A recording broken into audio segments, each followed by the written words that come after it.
Hi guitarlings, I'm Gray and this is Hub Guitar. We're going to learn the tune Romanza, also sometimes called Spanish Romance, and actually this tune has a number of other titles simply because its composer is unknown, so it's called a lot of things. This is often the first piece beginners will learn as they start to enter into the classical guitar style. It's great for that because it's slow and got a lot of open strings, but also does have some bar chords. So it actually can't be classified as a totally easy piece, but it does have some easier parts, let's put it that way.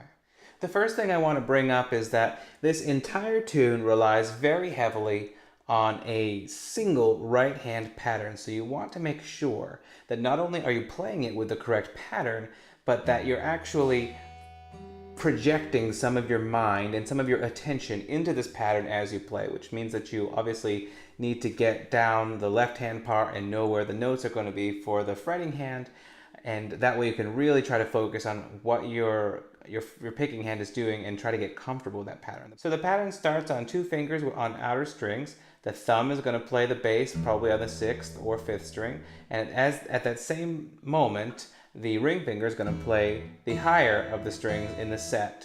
And then you're going to come down with your middle finger and play the next string down, and then your index finger is going to play the next string down. So this pattern could be placed on a number of different string combinations, but we see when we look at the opening of the piece, it's on strings 6 for the bass, and then 1, 2, 3 for the upper part of the chord. So you want to really think about your plucking hand and getting comfortable with that, playing all of those notes without interrupting them, without touching them again after they've been played. So it's like this: bass, come down, and then you don't repeat the bass, you just go 1, 2, 3, 1, 2, 3. So I think the best way to do that is with strings 1, 2, 3, and 6, just open strings, because that forms an E minor chord and this tune is in E minor.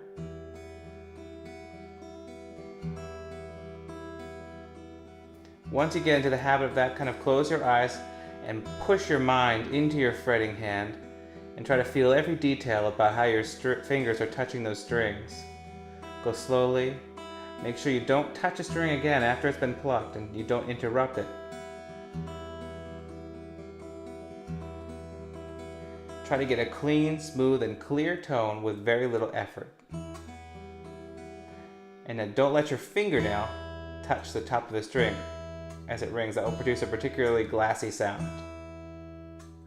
So master that pattern because you're going to need it for the entire piece. Much of this piece is going to be chord based, so whenever you see chord shapes, make sure to stop and practice them. Focus on getting the chord to sound clean and clear the first time you push down on it. You can do that with a technique I call chord push-ups, where you just push on the chord, let go, and push again. That can quickly remedy any errors you're having in fretting the chords. This piece will also benefit from memorization, and that's because there's a lot of position shifting. It's actually pretty difficult to do that for most beginners, especially if you're not looking at the guitar neck, but instead looking at the sheet music. So if you're having trouble with that, remember that the sooner you memorize this thing, the quicker you'll be able to get those shifts down.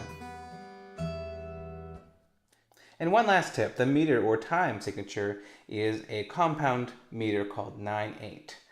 That means that on the one hand, it can be thought of as an overarching 3 beats per measure. Da, da, da, da, da, da, da, da.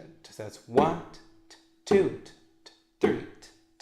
But you will also hear a subdivision of each beat into 3 subbeats.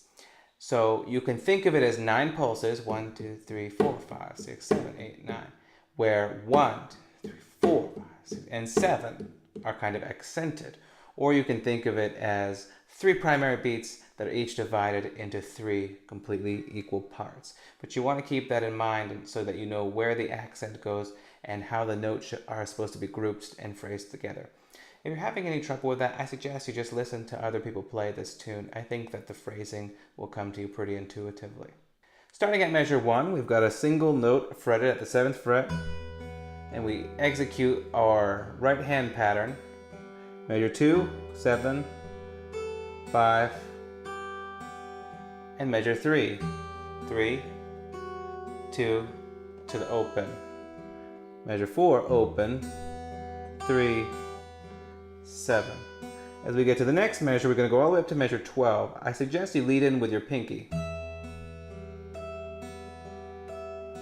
and then 12, 10, 8. Now we're at measure 7, and the reason we wanted to have our pinky here is because we need to do a half bar on the 5th fret. Also note that the bass note changes to the 5th string. So I'm doing a half bar along the strings 1, 2, and 3 on the 5th fret, and the melody note is going from 8 to 7 to 5. You can do it with your pinky or your 3rd finger. Doesn't really matter. Your first challenge will be to jump up to this dominant 7 flat 9 B7 chord in the next measure. So do a lot of chord push-ups and try to get that in place fast. The one thing you have going for you is that most of the notes are in the higher strings, which tend to be easier to play with the bar chord shape. So we're barring across the 7th fret, and then we're putting our 3rd finger on the 8th fret of the high E string, and we're putting our middle finger on the 8th fret of the 3rd string. And the melody oscillates between the barred note on the 7th fret and the 8th fret note. And then it goes all the way up to the 11th fret, which you can reach your pinky. So all together we've got this. Now if you're having trouble reaching that 11th fret note on measure 10, that's fine, because you can just repeat the contents of measure 9 as a substitute for that measure, and it will sound almost the same. So if you're a beginner and you're just starting out, don't sacrifice the quality and clarity of the piece just so that you can reach one note. Always be willing to be a little bit flexible and make some small adjustments for your current playing level. Coming out of the bar chord, we want to, as quickly as possible, get our 3rd finger onto the 7th fret of the high E string. Then we're going to another chord, basically a B7 in the open position. This is on the 5th string, 2nd fret, nothing on the 4th string, 2nd fret of the 3rd string, open 2nd string, and 2nd fret of the 1st string. And the melody note oscillates between the 2nd fret and the 3rd fret. You'll note that I'm just sliding my pinky up.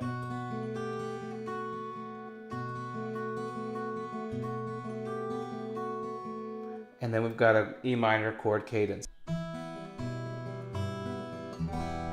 So I think that works best if you keep your middle and ring fingers on the E minor,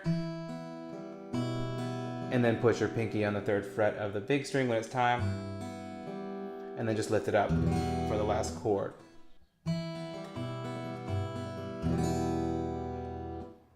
There's a repeat of that content, and then we go into the B section where we switch from E minor to E major. Let's start the next section. We're going to start with an E major chord.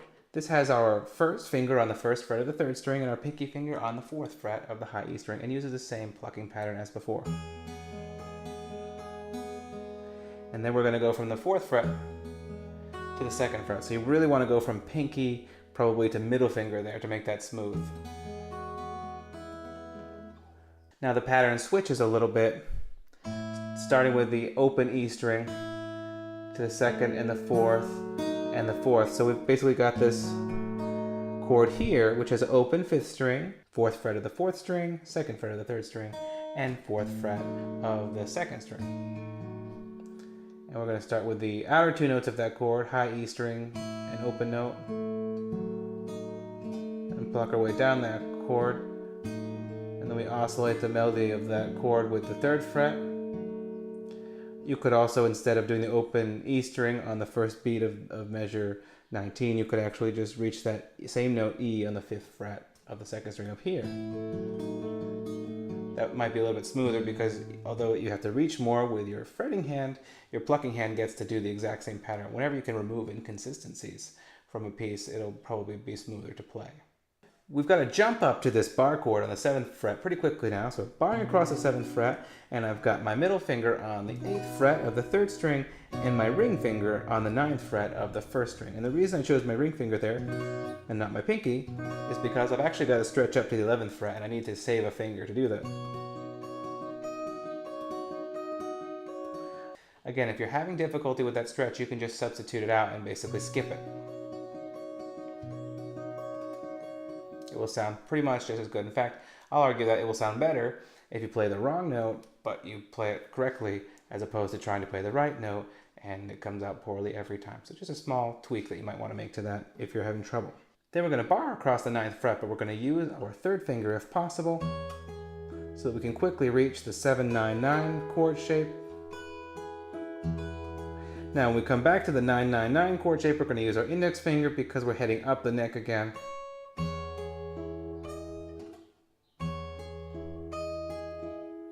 All the way to 12-9-9. This is measure 25, where I've got 12-9-9. Little chromatic line to 11 to 10. Then I've got a very stretchy chord. The key is to get your pinky in place at the 9th fret, because as long as you do that first, you still have a split second to land the other notes of the chord. So that's 9, 5, and 6 from highest to lowest. And I've got my pinky on the 9th fret so that I can switch to the melody note on the 7th fret. And then to get the melody note on the 1st fret, I'm actually going to do a little trick here where I suddenly bar with my index finger on the 5th fret, so I can do this pretty smoothly. You might even choose to hold that bar the whole time. That's fine. Measure 29 we've encountered before. So now we've got another B chord. We're going to bar across the 2nd fret. We've got our 3rd finger on the 4th fret of the 2nd string and pinky finger on the 4th fret of the 1st string. The melody note goes up 1 fret and then comes back down to the 2nd fret that you're already barring, and then we have a cadence in major. So we're basically going to do the same cadence that we ended the A section with, only now we've got to do it on an E major chord, and that's going to have a G sharp instead of G, both on the 1st fret of the 3rd string, but also on the 4th fret of the 6th string. So instead of open 3rd string and 3rd fret of the 6th string, we've got to move both of those notes up, so it gets a little bit tricky on that last beat. So we're going to hold an E major chord in place, and we're going to arpeggiate our way down the chord. On the last beat, we can reach up with our pinky and keep holding on to the G sharp with the index finger. Like that. And then I actually like to just go straight back to the E major chord, so I keep my index finger there again. And then I play the open E major chord, and that ends the tune. Alright, well that's it for Spanish Romance. Thanks for watching.